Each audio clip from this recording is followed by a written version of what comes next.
Décision Plus est au service des investisseurs boursiers depuis 1987, au tout début de l'autonomie boursière. Notre logiciel de graphique Market Vision Plus et notre logiciel de code dynamique Trader Plus en ont fait sa renommée. Nous sommes encore ici parce que nous évoluons sans cesse et que nous servons bien nos clients. Découvrez nos produits et services spécialement conçus pour l'investisseur actif et autonome dans la boutique Décision Plus. Le logiciel de graphique Market Vision Plus est en français. C'est le logiciel le plus utilisé par les investisseurs de chez nous. C'est lui que vous voyez dans le feu de l'action. Trouvez, classez et analysez plus facilement avec cet outil sans pareil pour suivre la bourse et prendre les meilleures décisions. Gardez vos titres à l'œil avec Market Vision Plus. Consultez la boutique Décision Plus pour en faire l'essai pendant 10 jours sans aucun frais, c'est garanti. Laissez-nous vous guider pour analyser la bourse et prendre vos décisions. Les analystes de Guru.tv feront tout le travail pour vous. De minute en minute, nous classons les titres selon leur situation technique. Nous révélons les signaux d'achat et de vente. Nous publions des recherches poussées et nous prodiguons des conseils en temps réel. Ça commence avant l'ouverture et ça se poursuit jusqu'à la fermeture des bourses. Profitez de chaque cycle boursier avec Guru.tv. Trader Plus, l'instrument du day trader. 50 cotes qui clignotent en même temps. Autant de listes que vous voulez. Graphiques à la seconde. De 3 à 30 graphiques. Des alarmes à volonté. Des listes de cotes préparées. Des modèles graphiques préparés. Prêts à faire feu. Achetez, vendez avec Trader Plus.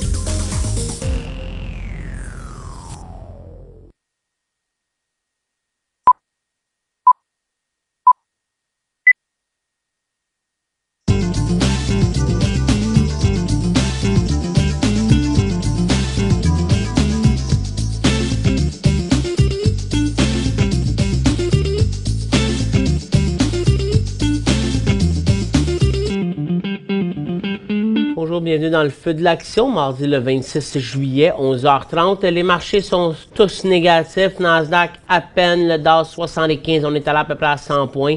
Toronto n'est pas négatif, c'était une erreur que j'ai faite. On est à 45 points de hausse, principalement le secteur minier, puis le secteur aurifère qui sont intéressants. Nasdaq était fort là, avant d'avoir cette cote-là ici. Pour l'instant, il n'y a aucune raison qui explique cette cote qu'on a eue. On l'a eu partout. Mais vraiment, c'est sur Nasdaq qu'on a eu le plus d'effets. Puis c'est vraiment aux États-Unis. Au Canada, on a eu beaucoup moins d'effets, puis on a tout repris. Aux États-Unis, on est loin d'avoir tout repris. Il n'y a aucune raison là, qui est sortie. Donc, c'est comme s'il y avait eu électroniquement un flushage de position solide. Puis après ça, on est en train de rebondir. Donc, qu'est-ce que ça l'a provoqué, ça, ici? Ça l'a provoqué que Nasdaq montre un décollage ce matin. On est revenu neutre. Je pense qu'il faut être très prudent avec un décollage à la hausse. Le Dow, lui, c'est clairement un décrochage baissier. Là, ce que j'aime pas, c'est que le décrochage est fait pour ça, une cote inconnue pour l'instant.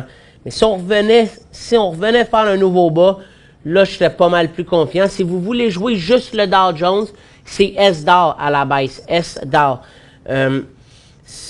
Par contre, si on regarde sur le S&P 500, ce matin, on était revenu à 217. On était loin de notre décrochage. Là, on est à 216,2. Idéalement, il faut fermer à 215 ou dans ce coin-là, si on veut être confortable.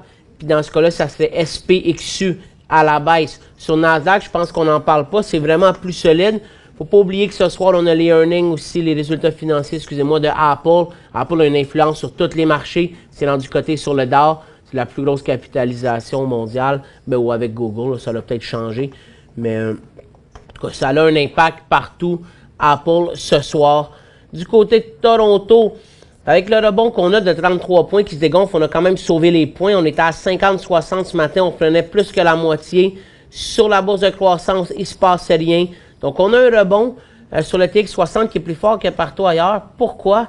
Parce qu'on a le secteur financier qui vient de passer en cycle haussier avec des banques comme Banque de Montréal puis Banque de Nouvelle-Écosse en élan haussier.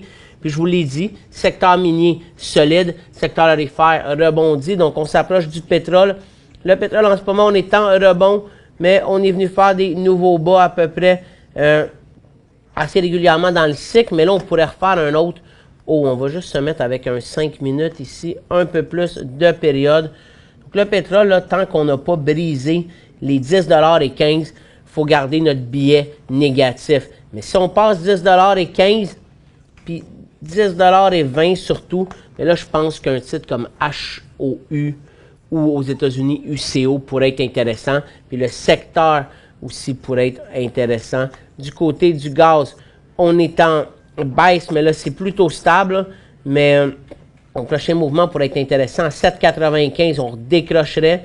Puis à 8$ et 3, 8$ et 4, on rebondirait encore. Mais même chose dans le rebond, on n'a pas un gros potentiel. Donc à la baisse, ça serait HND ou DGAZ pour jouer le gaz. L'or, GLD, c'est pas un gros rebond, on fait juste rebondir de 4,40$, mais les titres sont beaucoup plus solides. L'argent, c'est un peu la même chose. Le dollar américain, on a tout repris les points qu'on perdait, ce qui fait que l'euro, on est passé en baisse. Le dollar canadien, on est en baisse, on est en rebond pour l'instant en raison du pétrole. Ça pourrait changer rapidement. Il faut aussi savoir que c'est 1, 2, 3, 4, 5, 6, 7 jours de baisse qu'on a eu sur le dollar canadien. On était presque rendu à 77 cents avant que ça se passe mal. Donc, du côté du yen, on est en fort rebond. Puis c'est là qu'on va arriver au yen puis au Nikkei ici. On est en fort rebond parce qu'il y a des baisses sur des inquiétudes que la Banque du Japon ne va pas délivrer autant qu'attendu à sa réunion de jeudi. On sait qu'ils vont injecter de l'argent. La semaine passée, la rumeur parlait de 120 milliards. Aujourd'hui, la rumeur parle de 57 milliards. Ça fait la moitié. C'est pour ça que le yen reprend la hausse puis que la bourse perd 1,4%. Donc, on retourne en cycle baissier. On avait rebondi les lignes de tendance. Si je fais celle-là, ça ne fit pas, mais les trois ici, ils fit bien. Donc, on a rebondi à toutes les fois, puis on a refait des cycles quand même importants à la baisse. Donc, ça va être à surveiller si ce cycle-là continue. Tout va dépendre de ce qui va arriver jeudi. En ce moment, on a juste des rumeurs, mais il pourrait quand même avoir un peu plus de crédibilité jeudi. Donc, si le rapport est mauvais, autour de 57 milliards, ça devrait continuer à la baisse. Si on est plus près des 80-100 milliards, comme on pensait au début, bien, ça va rebondir. Le Nikkei puis le yen va repartir à la baisse. Hang Seng, on est en hausse de 0,2%. Il n'y a aucune nouvelle. Du côté de Londres, ça ne bouge pas du tout.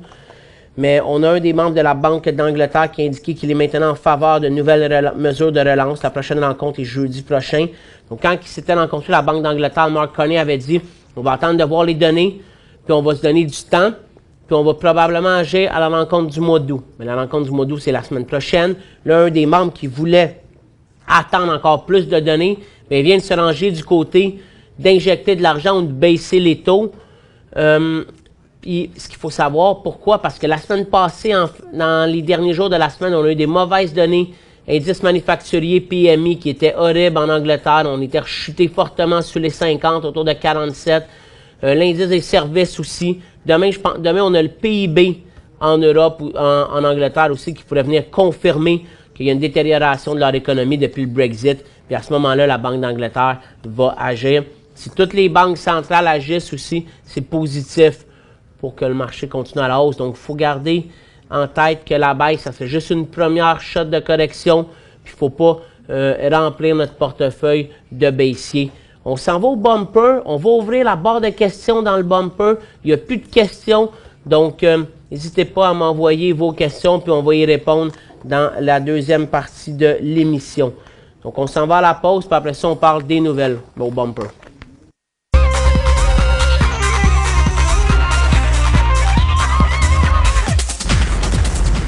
Donc, aujourd'hui, c'est probablement la plus grosse journée de résultats financiers depuis le début de la période, depuis la semaine passée. Beaucoup de titres du Dow Jones, puis des grosses capitalisations boursières. Donc, on va les passer ensemble. Je ne vous donnerai pas tous les résultats, mais vraiment, donc, BP en baisse, même si on a rebondi un petit peu. United Tech, ça, sur le Dow Jones, c'était positif. Caterpillar aussi, c'était positif. Le matin, on le voyait ouvrir ici, c'est Guidance, c'était pas bon. Ils ont coupé encore du monde, Caterpillar, mais ils ont battu les estimés malgré des revenus en baisse de 16%. Gilead, ça, c'est un des plus gros titres de santé aux États-Unis sur Nasdaq, décrochage de 8%. McDonald's, c'est 4,5 de baisse. Donc, McDonald's, on est revenu en baisse de 3,6 Je n'ai pas vu tous les détails sur McDo. JetBlue, là, on décolle. Tantôt, on faisait rien du tout. On est parti en hausse. Quand on est parti en hausse, à peu près vers 10h25. Il n'y a pas de raison. Il faut faire attention à ces cotes-là. On dirait que ça va décrocher. 3M, un autre titre du Dow Jones dans les industries, décrochage, 1,55 de baisse. Verizon, lui aussi, lui a décroché depuis le début de la journée. C'est pas parce qu'il a acheté Yahoo qu'il y a eu des bons résultats financiers. Donc, on a fait des revenus en baisse de 5 sur les télécoms. La majorité des titres, les revenus sont en baisse. Express Scripts, ça c'est un autre titre vraiment important dans la santé sur Nasdaq, mais lui, il a récupéré toute sa baisse d'ouverture. Donc, on le voit bien, puis depuis ce temps-là, il est stable. Après ça, Freeport. Freeport, c'est peut-être un des beaux titres pour l'intra-séance. Lui, c'est le genre de titre qu'on peut regarder en 2 minutes. Donc, on a eu une mauvaise début de journée. Un point d'entrée, un deuxième ici, un troisième ici, un quatrième, puis on en a un cinquième à 12,28 $. Pourquoi je vous parle de Freeport? Parce que le secteur minier, c'est un des plus beaux aussi au Canada. On va juste enlever ça. Ici, là, on est sur un double sommet, mais on a eu un beau mouvement ce matin. Tech et First Quantum sont intéressants. On va les regarder un petit peu plus tard. Donc, Freeport pourrait encore continuer. On avait une baisse, là, on est passé de 12,42 à 11,23. C'était une baisse de près de 10 %. Puis on est rendu avec une baisse de 8 dixièmes. Under Armour qui était en hausse, il est rendu négatif. Las Vegas, forte hausse. Puis après ça, au Canada, WestJet est stable, mais CNR, on est en baisse maintenant. On avait ouvert en hausse. On a fait 1,11 $, on s'attendait à 1,04 $, mais on a des revenus en baisse de 9 % sur Canadien National. Pandora Media, eux autres, qui ont engagé des banquiers pour les aider contre les pressions de l'investisseur activiste Corvex. Le titre ne bouge pas. Cardium Pharma lance une offre publique d'action ordinaire. On n'a pas les détails, mais le titre perd 43 %. C'est pas un titre qui transige beaucoup au Canada. Il est coté aussi sur Nasdaq. Après ça, Klondex, lui, il va acheter les mines Hollister puis Esmeralda dans le Nevada, puis il va émettre pour 100 millions de dollars, donc 20 millions d'actions à 5 $. Le titre ne bouge pas, gros volume. Puis notre dernier titre, c'est Canopy Gros, hein, qui est passé, on en a parlé lui ici. On a une autre nouvelle. Premièrement, il est ouvert en forte hausse, 3,50 $. C'est un titre qu'on avait recommandé dans le choix des analystes. Ici, on a recommandé un deuxième profit ce matin à l'ouverture. Donc ça, c'est deux gros titres. Là, c'est assez négatif. Là, pareil, 3,50 à 3,15.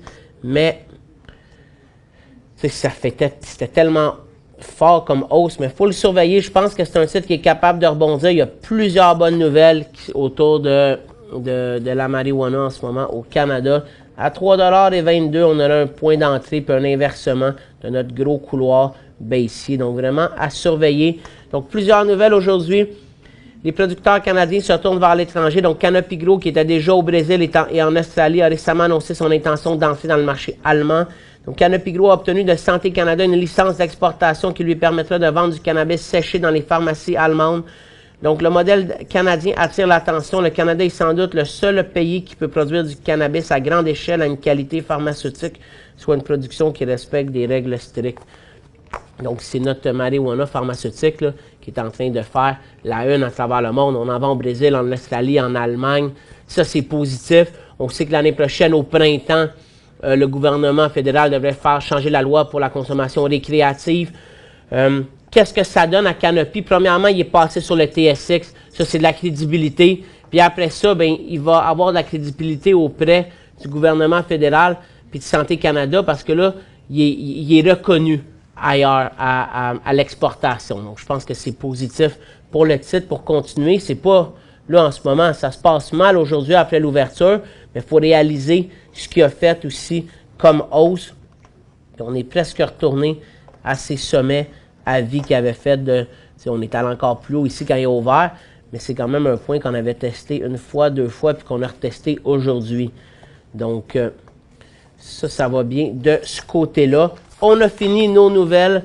Je vais vous montrer donc, on a parlé des secteurs tantôt. On a les mines, puis on a l'or. C'est vraiment les deux plus beaux secteurs. On dirait qu'Énergie veut y aller, mais on a un quadruple sommet ici en ce moment, puis on a surtout le pétrole, mais là, qui continue son rebond, mais qui reste assez faible. Mais dans le secteur minier, donc on a Tech qui est pas loin d'être un élan aussi. Tech, je l'aime beaucoup mieux pour de l'intra-séance.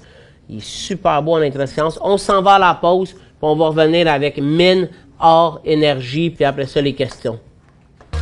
Pour joindre Michel Carignan et son équipe par courriel, écrivez à michelcarignan@decisionplus.com.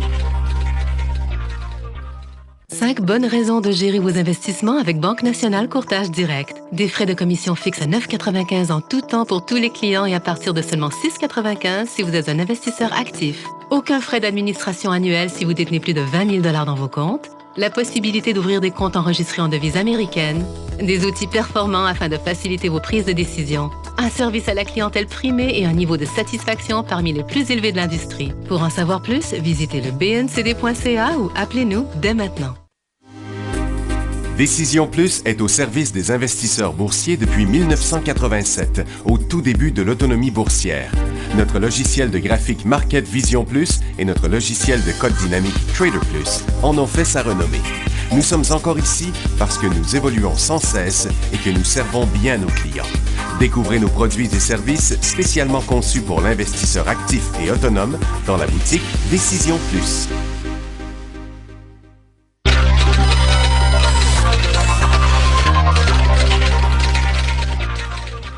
OK, donc on va continuer notre analyse du secteur minier qui est presque en cycle aussi. On va attendre un petit peu. Donc, je parlais de Tech. Tech, moi, je le préfère pour du day trading aujourd'hui parce qu'il y a une grosse résistance, pas beaucoup de potentiel. Puis aussi, l'autre chose pour moi, c'est qu'on garde quand même un certain biais négatif. Hier, on a perdu 100 points, on est venu au support. Aujourd'hui, le marché a fait une grosse cote qu'on ne connaît pas encore. Là, on tente de rebondir, mais je pense qu'on pourrait décrocher. Le Dow a décroché. Le S&P 500 met de la pression.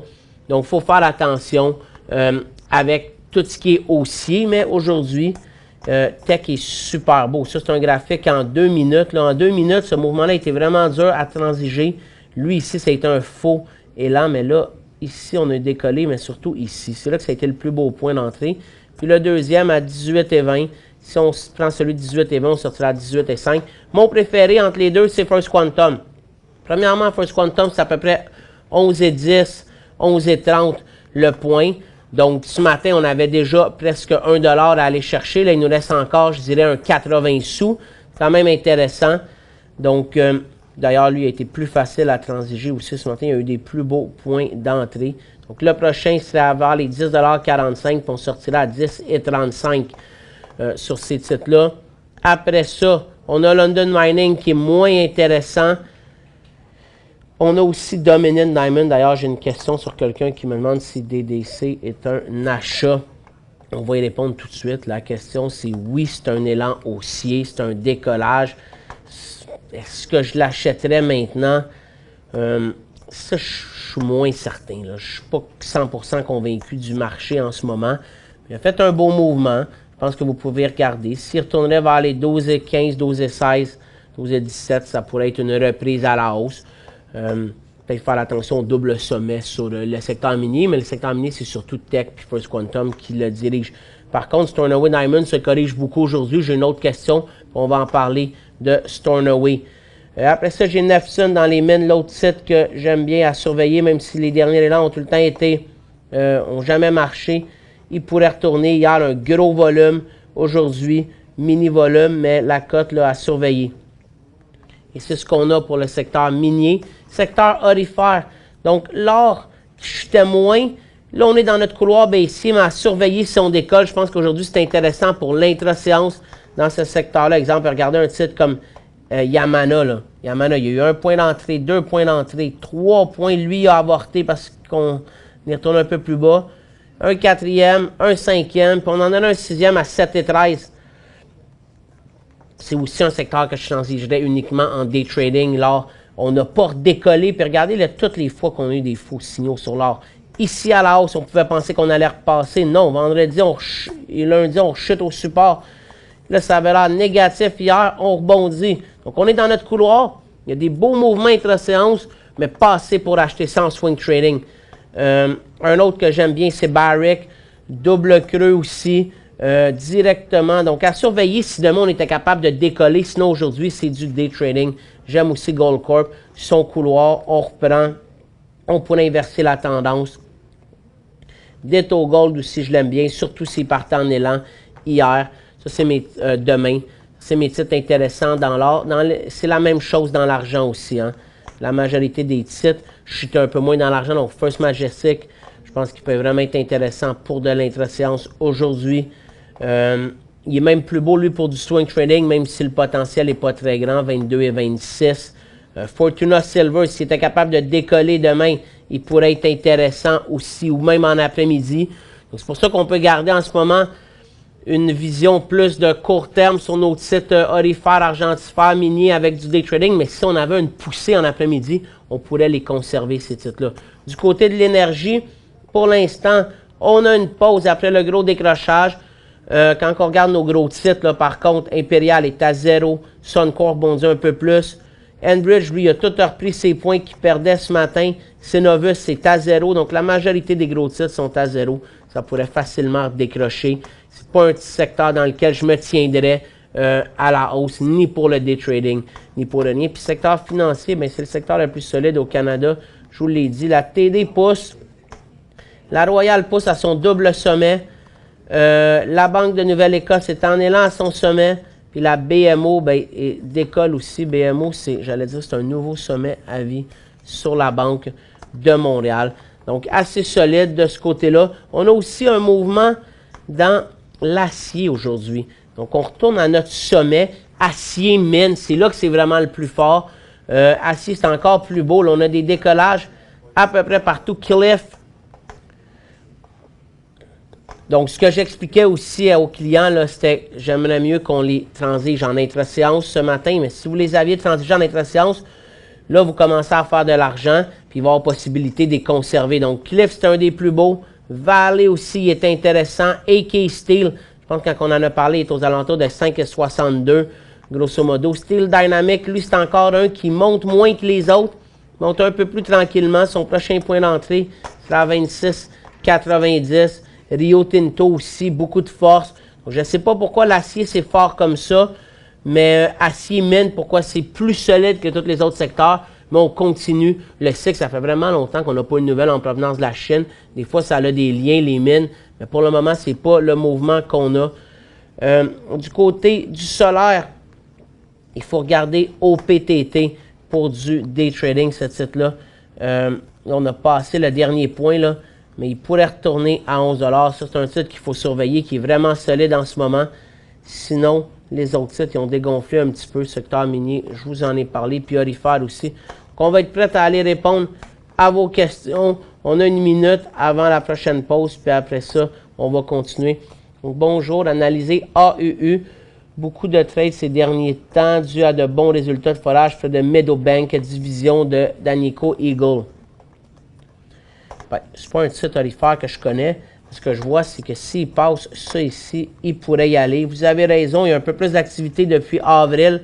Donc, il y aura un point d'entrée aux alentours des 4 sous et demi à 5 sous pour être clair. Mais à partir de 4,5, ça serait clair. Le seul problème avec ça et tous ces petits titres-là, c'est le potentiel de perte qu'il y a. Mais si vous avez de l'information que vous êtes confiant, vous pourriez même l'acheter à 4 sous. À quel prix je sortirais? Quand je vois ça, là, c'est l'inversement. À partir de 3 sous, ça commence à être dangereux, mais puisque c'est dur à transiger, c'est dur d'avoir un support. Le vrai support, c'est en dessous de 2, 2,5, mais ça, je trouve que ça commence à être vraiment beaucoup. Mais si vous êtes confiant, vous l'achetez, mais si vous voyez qu'il y a de la faiblesse, vous pourriez sortir ou qu'il ne décolle pas. Ça serait ça surtout mon point. On s'en va à la pause, puis on continue avec les questions par la suite.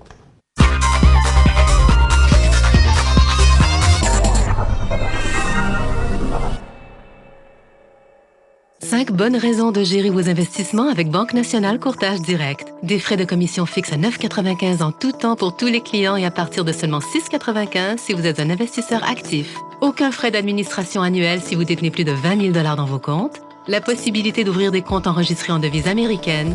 Des outils performants afin de faciliter vos prises de décision. Un service à la clientèle primé et un niveau de satisfaction parmi les plus élevés de l'industrie. Pour en savoir plus, visitez le bncd.ca ou appelez-nous dès maintenant. Laissez-nous vous guider pour analyser la bourse et prendre vos décisions. Les analystes de Guru.tv feront tout le travail pour vous. De minute en minute, nous classons les titres selon leur situation technique. Nous révélons les signaux d'achat et de vente. Nous publions des recherches poussées et nous prodiguons des conseils en temps réel. Ça commence avant l'ouverture et ça se poursuit jusqu'à la fermeture des bourses. Profitez de chaque cycle boursier avec Guru.tv.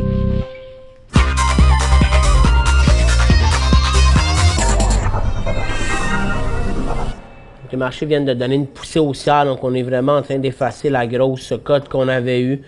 Le S&P, on pourrait même retourner positif. Donc, pour le moment, je pense qu'il n'y a rien qui change. Secteur minier, secteur aurifère restent les plus intéressants. Secteur énergie, si on passe ça, il pourrait être beau, mais vraiment uniquement pour du day trading, sous toute réserve. C'est pas un secteur que j'affectionne beaucoup.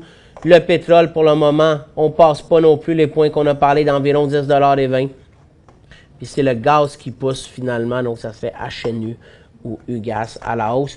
On va continuer avec les questions. AZ acheté à 19,92 $. Je garde, vous voulez peut-être dire 1,92 $. Vous êtes à votre prix payé. C'est dans les métaux, pas précieux, donc c'est probablement pas aurifère. Ça va super bien dans ce secteur-là. Vous pouvez conserver. Vous êtes à votre prix payé. Sachez que le point de sortie est 1,68 $, donc c'est quand même 24 sous de potentiel de perte. Ça, c'est beaucoup. Donc c'est peut-être ça le problème. N'hésitez pas à prendre au moins un premier profit s'il monte pour vous protéger. Bonjour Maxime, pourrais-tu me dire le VIX, ça sert à quoi et en hausse craindre ou non? Donc le VIX, VXX sur New York.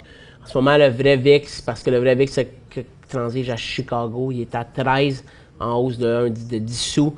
Le VIX, là, comme on dit souvent, c'est l'indice de la peur. C'est le nombre de puts qui est acheté sur le S&P 500. Les puts, c'est les options. Quand on achète des puts, c'est qu'on pense que le marché peut baisser et on veut se protéger. C'est surtout pour les gros investisseurs. Donc, disons que l'investisseur a une grosse position dans le S&P 500 qui fait de l'argent, qui ne veut pas vendre parce qu'il est à long terme, mais qu'à court terme, il prévoit une baisse. Il pourra acheter il va acheter des puts sur le S&P 500 pour se protéger. Comme ça, si son marché baisse, il va pouvoir faire de l'argent avec ses puts qui vont prendre la valeur. Mais la valeur sur ses puts va juste venir compenser la perte sur son S&P 500. C'est juste du hedging, là. C'est juste de la couverture de position. C'est pour les investisseurs qui sont plus sophistiqués. Mais donc, le VIX, lui, il vient refléter ça. Plus les investisseurs achètent des puts, plus le VIX va monter, plus qu'il va refléter qu'il y a une certaine peur dans le marché. À 13 points, il n'y en a pas de peur. En haut de 15, 17, ça commence tranquillement à augmenter. En haut de 20, ça monte beaucoup. Plus le VIX est haut, plus que la volatilité est importante sur le marché.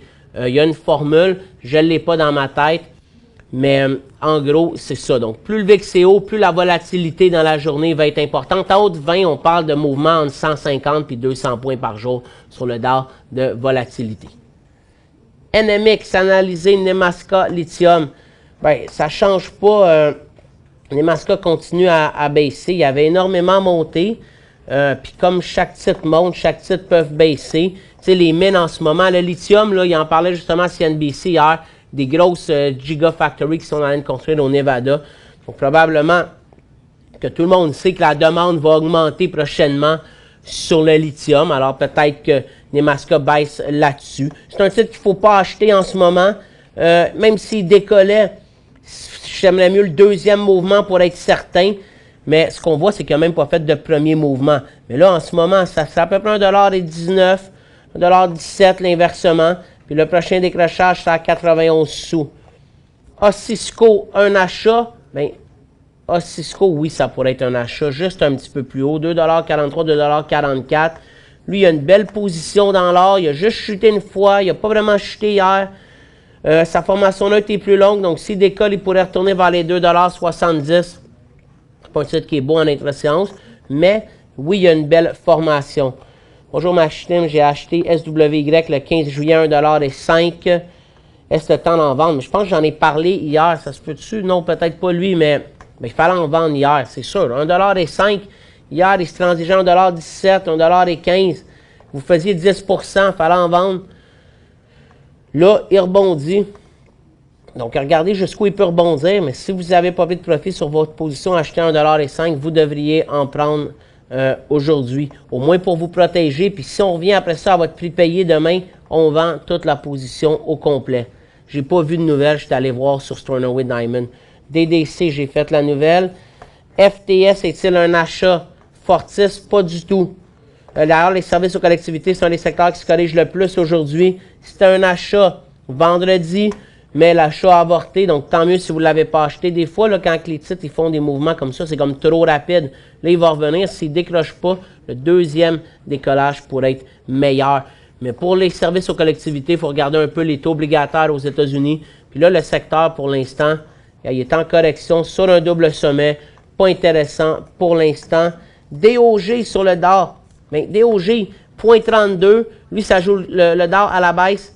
Moi, j'aime mieux SDAR, comme j'ai dit ce matin, juste parce que c'est le double, plus intéressant pour du court terme, pour aller chercher de la volatilité. Je vous dirais que oui, ça peut être un point d'entrée aujourd'hui, mais j'attendais qu'on repasse les 18 400. Qu'est-ce que ça va donner, les 18 400 sur le Dow Jones? 18 400. Là, on est à 18 450. 18 400, on va être près du bas de la journée. Ça va être plus clair qu'on décroche. Donc, ça va vraiment dépendre de comment ça se passe d'ici 4 heures. Les autres sites, j'ai pas eu le temps. Donc, TDG, il nous reste 1 minute. TDG ici. Est-ce un point d'entrée? Ah, ça, c'est TDG à New York. Non, il n'y a pas de point d'entrée dans l'énergie. Je l'ai dit tantôt, je vais le répéter. On n'achète pas de titres d'énergie aujourd'hui. Et on va finir en regardant nos marchés qui continuent leur rebond. Nos secteurs. Oh, le secteur aurifère vient de donner un coup à la baisse. Secteur mini aussi. Et énergie aussi. On va aller voir nos ressources pour finir avec ça. Le pétrole semble décrocher et l'or aussi. Donc attention à tous nos secteurs ressources. Pour l'instant, si on veut jouer le secteur aurifère à la baisse, parce que peut-être que c'est ce qui me semble le plus intéressant, HGD ou DUST pour l'instant. Pour le pétrole, c'est HOD au Canada qui est beaucoup plus intéressant que celui aux États-Unis. Je vous souhaite une bonne journée. On se revoit demain à 11h30.